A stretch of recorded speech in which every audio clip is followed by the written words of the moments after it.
Halo teman-teman. Dahulu, sekitar tahun 1000-an, pada masa dinasti Song, Tiongkok adalah negara paling kuat di dunia. Dengan perkiraan populasi 80 juta orang, lebih dari sepertiga dunia, dan PDB menyumbang sekitar 50% dunia. Saat itu, Barat cukup pucat dibandingkan dengan Cina. Namun seiring waktu, secara bertahap muncul dan melampaui Cina, menjadi ekonomi dan militer yang dominan. Namun, sejarah seperti lingkaran tanpa akhir. Hari ini, Cina sekali lagi muncul sebagai negara adidaya ekonomi.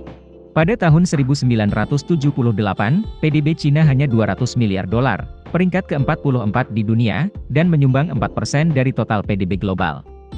Tapi hari ini, Cina telah tumbuh menjadi 14.140 miliar dolar, 2019.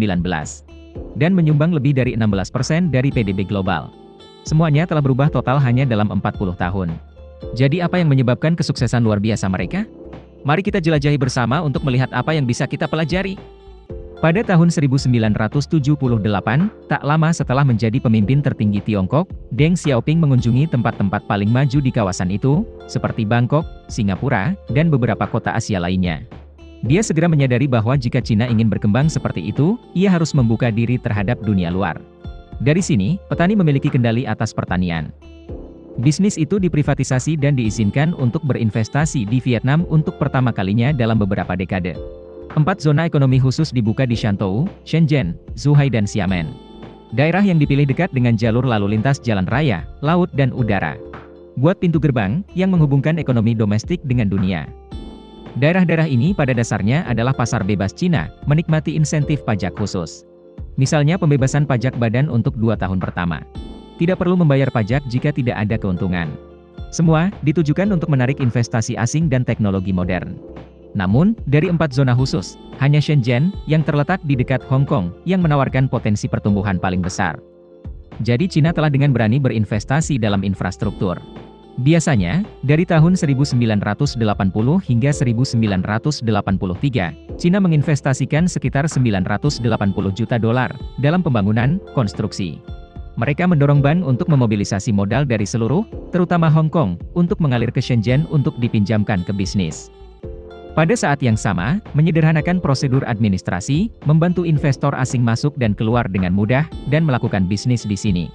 Tidak hanya itu, mereka juga memprioritaskan pasar untuk produk-produk yang diciptakan oleh perusahaan investasi. Akibatnya, Shenzhen menjadi salah satu kota dengan pertumbuhan tercepat dalam sejarah manusia. Pada tahun 1980, penduduk di Shenzhen hanya sekitar 30.000 orang, yang sebagian besar adalah nelayan. Hingga saat ini, telah mencapai hampir 18 juta orang.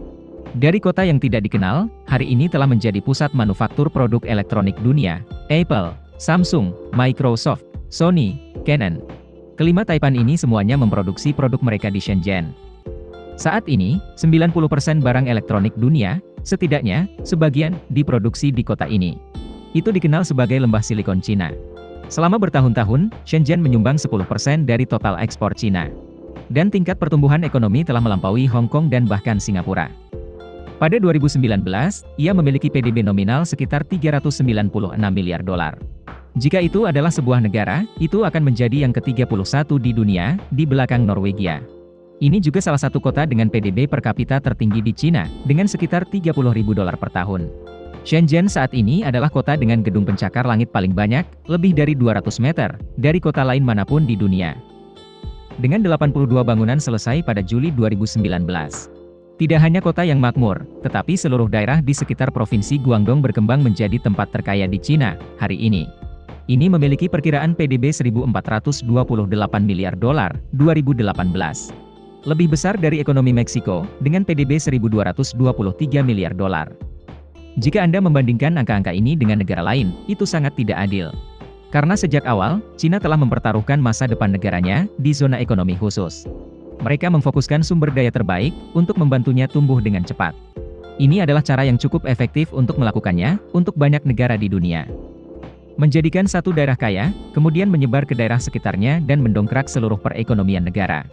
Hari-hari ini, zona ekonomi khusus seperti Shenzhen diberi otonomi besar. Ini termasuk kekuasaan legislatif dan eksekutif, hak untuk mengeluarkan izin investasi, hak untuk merencanakan dan menjual hak penggunaan tanah, hak untuk memiliki anggaran terpisah dan membuat rencana keuangan langsung dengan pemerintah pusat. Akibatnya, Kapasitas pengelolaan kawasan ekonomi khusus telah ditingkatkan, memberikan kontribusi bagi keberhasilan besar wilayah tersebut. Menurut statistik, zona ekonomi khusus telah memberikan kontribusi 22% terhadap pertumbuhan PDB Cina dalam beberapa tahun terakhir, dan berkontribusi pada penciptaan lebih dari 30 juta pekerjaan.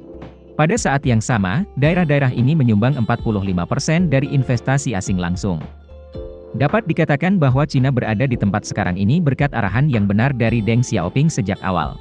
Kami pikir negara-negara juga harus belajar dari model efektif Cina, dan juga negara-negara lain untuk membantu negara mereka menjadi lebih kuat. Mungkin, itu juga keinginan sebagian besar orang di dunia. Video berakhir di sini. Terima kasih semua untuk menonton dan menyukainya. Jika menurut Anda videonya bermanfaat, beri kami suka dan berlangganan saluran untuk mendukung kami. Sampai jumpa dan sampai jumpa lagi.